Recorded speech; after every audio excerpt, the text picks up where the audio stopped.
અમિતભાઈ એમ લવતુકા, ગામ આંબલા, પ્રમુખ ગુજરાત પ્રદેશ Congress Maldhari cell, director Bhavnagar district cooperative bank.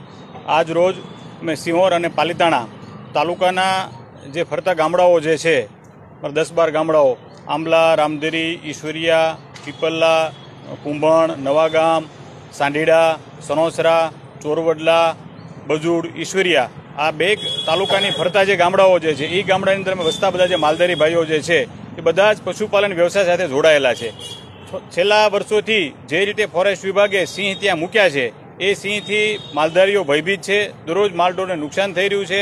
પરિસ્થિતિ અત્યારે એ છે કે અમે અમારો માલ લઈ અને ગૌચર, અમારા માલિકી પોતાની ગૌચર જે છે ગામનું ગૌચર હોય અને અમારી પોતાની માલિકીના ડુંગર કે અમારી પોતાની માલિકીની ખેતીવાડી હોય એમાં અમે જઈ શકતા નથી. દરરોજ માલધારીઓનું કિંમતી પશુધન, જેને કોને જીવથી પણ વધારે વાલથી જેને ઉછેર્યું હોય એવા કિંમતી પશુધનનું દરરોજ મારણ થઈ રહ્યું છે અને અમે માલધારીઓ અમારી પોતાની નજરની સામે જોઈ રહ્યા છીએ.